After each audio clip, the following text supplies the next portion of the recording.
অবশেষে জুলাই ঘোষণাপত্র। নানা জল্পনা কল্পনার অবসান ঘটিয়ে ৫ আগস্ট বিকেলে প্রকাশ করা হচ্ছে এই সনদ, যার মধ্য দিয়ে আনুষ্ঠানিক স্বীকৃতি পাচ্ছে জুলাই গণঅভ্যুত্থান।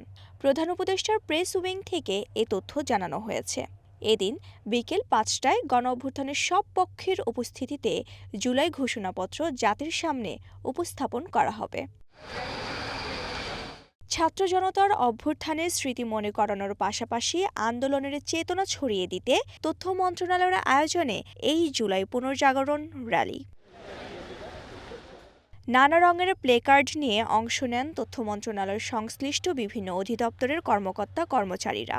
রাজধানীর ওসমানী স্মৃতি মিলনায়তন থেকে পদযাত্রা শুরু হয়ে শহীদ মিনারে গিয়ে শেষ হয়। তথ্য উপদেষ্টা মাহফুজ আলমও ছিলেন র্যালিতে।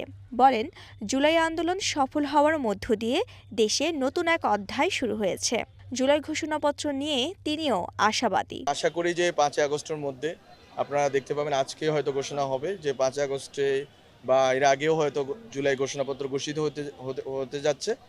এবং জুলাই ঘোষণাপত্রের মাধ্যমে এই জুলাই গণ অভ্যুত্থান যারা করেছেন, যে ছাত্র জনতা, তারা তাদের একটা ডিক্লারেশনের মাধ্যমে একটা দালিলিক প্রমাণ থাকবে যে আসলে আমরা কোন কোন অ্যাসপাইরেশন এবং কোন কোন ঐতিহাসিক পরিস্থিতির কারণে এখানে এসে উপনীত হয়েছিলাম। ফ্যাসিবাদের বিরুদ্ধে অবস্থান তুলে ধরতে জুলাই চেতনার ওপর গুরুত্ব আরোপ করেন তথ্য উপদেষ্টা।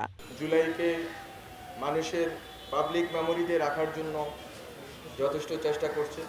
বিশেষ করে আমাদের ফিল্ম আর্কাইভ যে সংগঠন আছে, সেখান থেকে আমরা একটা বড় প্রজেক্ট নিয়েছি, প্রকল্প নিয়েছি, যাতে জুলাই অভ্যুত্থানের দলিলাদি সংরক্ষণ করা যায়, ভিজুয়াল যে দলিলাদি আছে সেগুলো সংরক্ষণ করা যায়।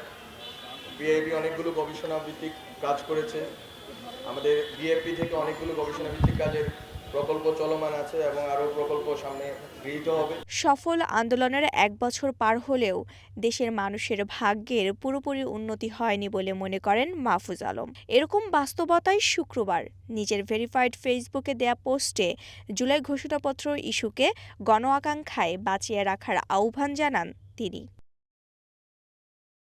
মাহিলা ইসলাম, ওয়ান নিউজ, ঢাকা।